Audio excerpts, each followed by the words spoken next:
Hi, I'm Lachlan Irvine. I'm a Vietnam veteran. I served over there with 3 RAR.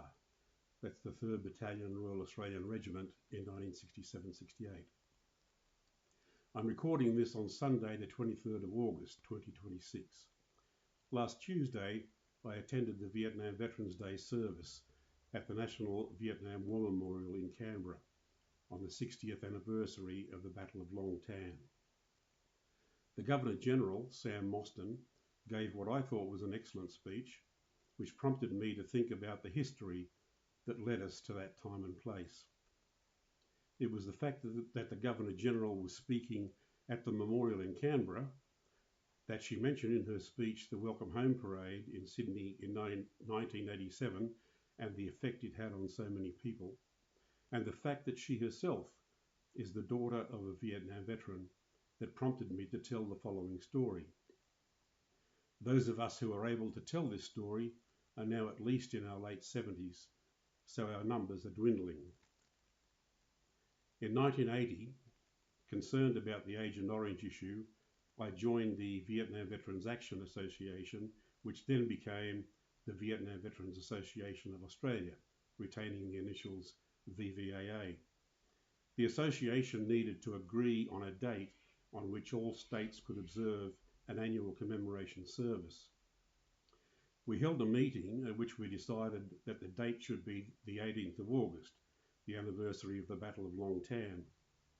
Several of us were veterans of other battles, but such was the reverence we held for those who fought at Long Tan that our decision was unanimous. So the 18th of August, already commemorated annually as Long Tan Day by veterans and serving members of 6 RAR, the unit that fought at Long Tan, became the official annual commemoration day for the VVAA. In 1983, I was elected as National Secretary of the VVAA and subsequently re-elected annually, so that I held that position for almost 4 years. Phil Thompson was National President for all those years. But the next part of this story begins in June of 1986, when I was one of 6 Australians who answered an invitation to travel to the USA and represent Australian veterans in the Chicago Vietnam Veterans Welcome Home Parade. The others were Bob Gibson, Peter Poulton, Robert Dodds, Barry Dowsett and John Wilson. We were so overwhelmed by the experience that we wanted all Australian veterans to feel what we felt in Chicago, so we decided we had to put on a Welcome Home Parade in Sydney, notwithstanding the fact that none of us had a clue how to make it happen. It took a few months to gather enough supporters together to form a committee. Peter Poulton was elected as chair, and I was elected as secretary of the committee and recorded the minutes of those early monthly meetings. I still have my handwritten notes of the very first meeting.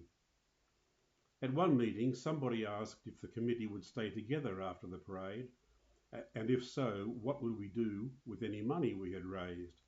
That question caused some amusement, because not only had we not yet raised any money, but there was still no certainty that we would be successful in organising the Welcome Home Parade. After some discussion, we decided that in the unlikely event that we were successful and had money left over, the committee should stay together and build a National Vietnam War Memorial in Canberra, the national capital. I had only been on the Welcome Home Parade committee for a few months when a devastating event happened for me personally and for the VVAA. Phil Thompson died in November 1986. This hit me extremely hard, and after organising the funeral and an election to decide his successor, I set out on a road trip that eventually took me all the way across the country to Perth, where I decided to stay.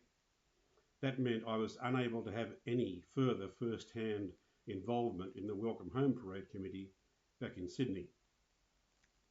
I was heartbroken because the parade meant so much to me, but I knew for my personal health I had to stay in Perth. I wrote a poem called Welcome Home, It's Never Too Late to express my feelings about the parade and why I thought it would be important for veterans, their families and the Australian public, here is that poem. To all the unsung heroes who deserve their special day, welcome home. Though many years have passed, I hope it's not too late to say, welcome home. You went to war believing that you had a job to do, and though it wasn't easy, I'm so glad you made it through. And I think it's time we told you all how proud we are of you. Welcome home. Though memories can be painful and some wounds are slow to heal, welcome home. Your people now are ready to tell you how we feel. Welcome home. In the footsteps of your fathers who fought in freedom's name, and your grandfathers before them who played war's deadly game, you followed their example, did your duty just the same. Welcome home. I hope we've gained the wisdom now to understand the cost. Welcome home. And though it won't relieve the pain of good friends you have lost, welcome home. As we take a quiet moment to remember those who fell in the jungles and the paddies on the battlefield of hell, we give thanks for the survivors and we raise our voice to yell, welcome home. Normie Rowe recorded that poem on a cassette of poetry that was sold as a fundraiser for the Welcome Home Parade. I've since turned that poem into a song called Welcome Home, which was recorded in 2021 by a band called Veterans Inc., in which I played rhythm guitar. That recording is on an album featuring various artists from the veteran community entitled Rock for Reflection and Remembrance, Rock for R&R.